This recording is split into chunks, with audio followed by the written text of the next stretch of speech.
Well, he may have dropped out, but Patrick Brown wasn't far from candidates' minds at the second and final debate in Ontario's progressive Conservative leadership race last night in Ottawa.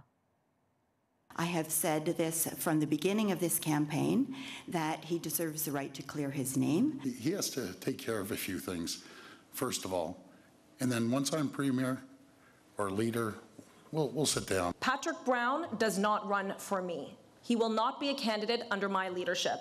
Saying you've cleared your name and clearing your name are different things. I'm glad that he's taken the step to do that. It's the right thing for the party.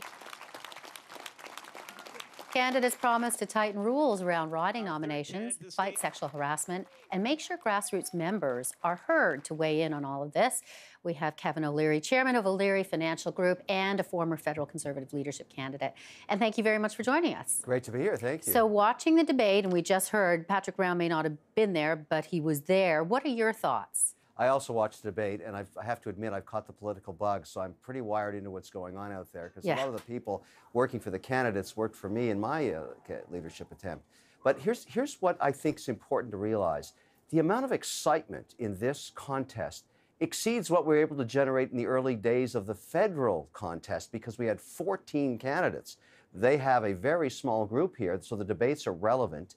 And Patrick Brown, even though many of the caucus in the federal party could never reconcile his carbon tax position, has done something very important. He's created the excitement by which the other contest is being run. In other words, people are watching because he's brought that in. Now, I'm personally, and I'll go on the record saying this, am very happy he's gone. I don't like the way he went. That didn't seem fair to me, but I never agreed with his policies. He's very aware how I feel about them. This province can't afford a carbon tax. It's not competitive. And we've seen that topic rise to the top across all these potential leaders. And I'm just thrilled that we've got an engaging contest going on in Ontario. Thank you, Patrick, for that, but I am glad that you're gone. But let me ask you about that then. If it's, because of the excitement, and it's obviously a very short race, doesn't, though, the excitement based on kind of everything that's happened with regard to Patrick Brown and others and the nomination process problems, isn't it exposing the underbelly as well, though, the dirty laundry?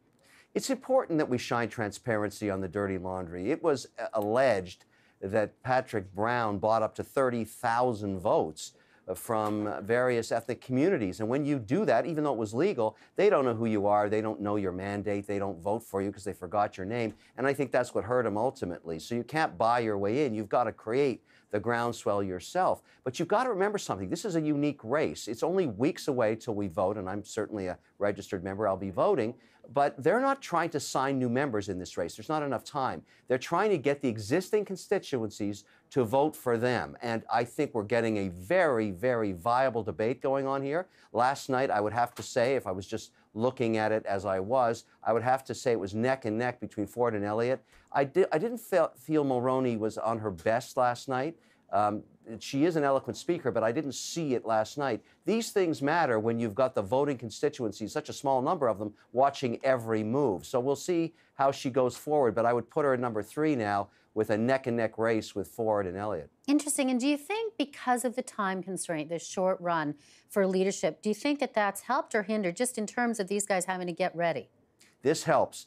I like to see politicians dance on their feet when they're under pressure. You start to understand how they're going to act as leaders. This is such a compressed race, they've got to be on their best game every 12-hour cycle. And we're starting to see that now because slowly the voting constituency, the members of the Conservative Party of Ontario, are waking up. My phone rings all night. It's just, last night was fantastic as we talked to each other about how we thought the debate went. That kind of engagement is very, very rare. And in a way, the way to look at this from the big picture is that Kathleen Wynne probably had at least a 50-50 chance of winning against Patrick Brown because there wasn't a whole lot to differentiate their policies. He's a carbon taxer. He was a tax and spender. He was bad for the Conservative Party from that perspective.